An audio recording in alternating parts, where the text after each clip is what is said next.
0 to 8 numbers మనం వేసుకోవాలి. 0 to 8 numbers 2 4 6 8 0.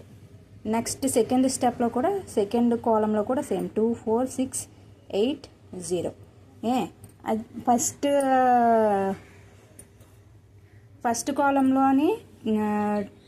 First కాలంలో టెన్స్కి జీరోస్ వేసుకోవాలి. ఫస్ట్ కాలంలో టెన్స్ కోసం జీరోస్ వేసుకోవాలి.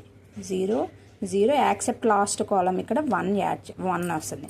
దీని నెక్స్ట్ ఇక్కడ 1 వచ్చింది కదా, దీని నెక్స్ట్ ఇక్కడ కూడా ఈ టెన్స్కి 1 వస్తాయి. 1 1 1 1 లాస్ట్ యాక్సెప్ట్ 2. చూడండి 2 టేబుల్ వచ్చింది. 2 1s 2, 2 2s 4, 2 3s 6, 2 4s 8, 2 5s 10, 2 6s 12, 2 7s 14, 2 8s 16, 2 9s 18, 2 10s 20. ఇది